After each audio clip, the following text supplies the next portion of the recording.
Minions are back in Season 2, and they are so damn strong. Last season, minions were already pretty strong, but this season they're even better. Their damage is absolutely ridiculous, their tankiness is crazy, their single target, their AoE, all of it is nuts. You can see in these clips in the background that I killed Varshan at level 70, which is pretty decent, and I'm also absolutely crushing content in terms of nightmare dungeons that are 8 levels higher than me.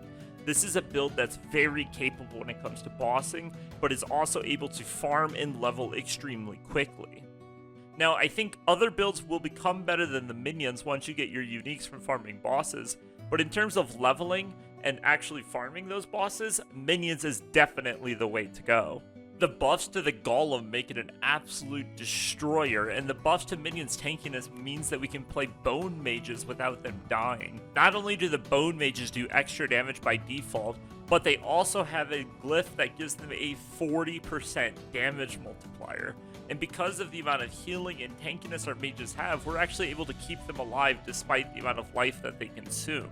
For the Golem, we're able to play either the Bone Golem, or we can play the Iron Golem depending on your playstyle. The thing about the Bone Golem is that its attacks cleave and do AoE damage, but the Iron Golem's active is much more effective as it deals substantial damage. So if you want to play with Iron Golem, you're going to Corpse Tendrils, activate the Iron Golem, and it's going to smash right on top of the Corpse Tendrils, and it's going to kill everything. Or you can play with Bone Golem and just get that consistent damage output.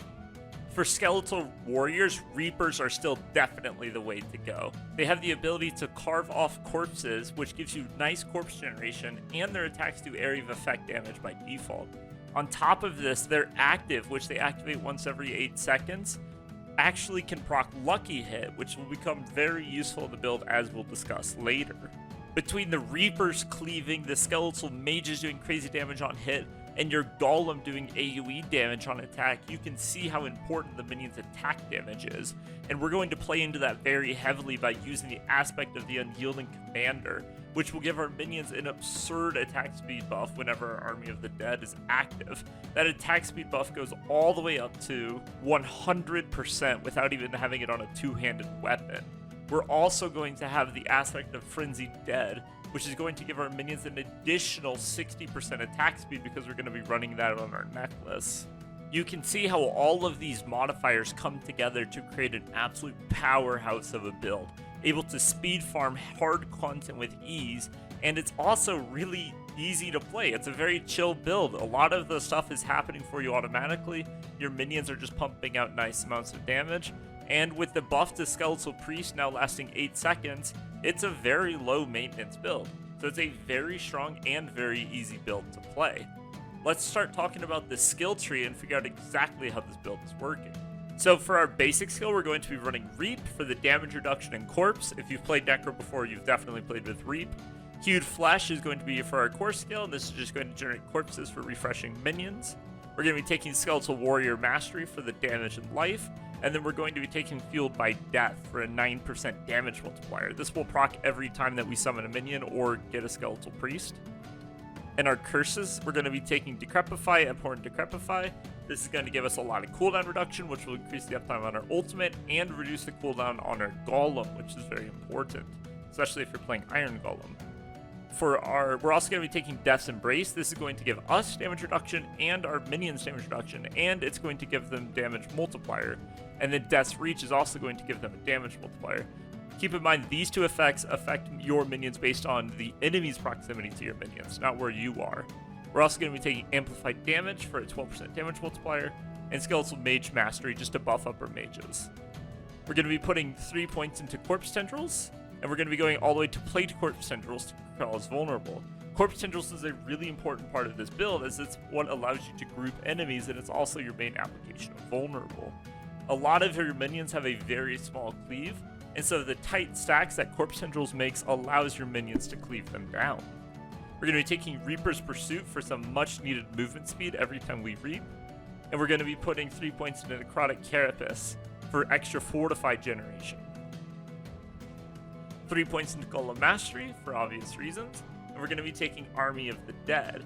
So Army of the Dead is really important because it procs the aspect of the Unyielding Commander, which is going to give our minions a large damage increase through the form of attack speed, and also give them 90% damage reduction, effectively making them unkillable. We're going to be taking Inspiring Leader for a 12% attack speed for our minions, Hellbent Commander for a 30% damage multiplier, Death's Defense for a nice chunk of armor and resistances for our minions, and Bonded in Essence for the extra healing. For our key passive, we're going to be taking Callan's Edict. Now, Callan's Edict isn't that amazing because the uptime is hard to maintain, as every time you take damage, you lose the buff. But it's our best passive at this point.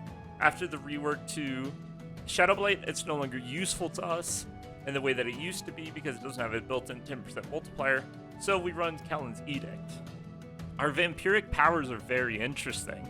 The most important one, in my opinion, is going to be Metamorphosis. This is because we don't have access to Unstoppable without it, and Metamorphosis' range is crazy. It's going to turn our Evade into effectively a Mage Blink, which is awesome, and it's going to give us nice Unstoppable. Now, you have to finish the whole campaign to unlock this, but it doesn't take too long to get done. We're going to be taking Anticipation for 20% reduced cooldown on our ultimate. This is a very important ultimate, so all the cooldown we can get is wonderful. Domination is going to give us a 12% multiplier from our Corpse Tendrils, and it's also going to execute enemies. Now, the execute is very important because a lot of our minions' attacks are single target or small AoE cleaves. So by quickly removing trash around elites, it allows our minions to single target them down. Sanguine Brace, this is really good for leveling and dungeoning and stuff because it's going to give us a significant amount of fortify every time we kill an enemy. When we get into bossing, this will become less useful, but when you're leveling and progressing through the game, this is a great power. It's a very good power.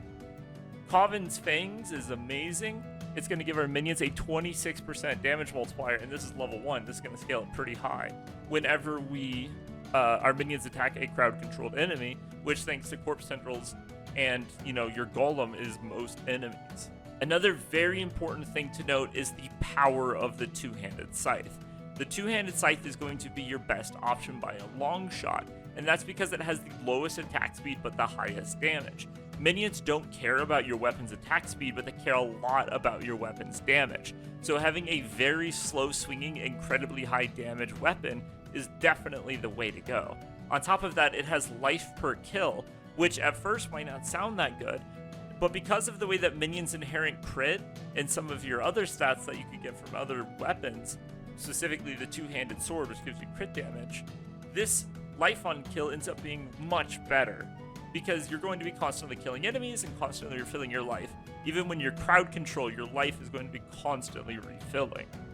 In terms of Paragon, there's a link to the real board in the description and a link to the full build that will always be up to date in the description below. But I just wanted to show you guys my board right now. So I don't have any glyphs yet because of the way that we've been leveling. So you'll notice all my glyph slots are empty. But what's really important is first to get Cult Leader because this is a 45% damage multiplier for all of your minions. This is really useful. And then the second thing that's really important to get is Hulking Monstrosity, which will double the damage of your Golem and give it 40% max life. So these two nodes are really important to get early on.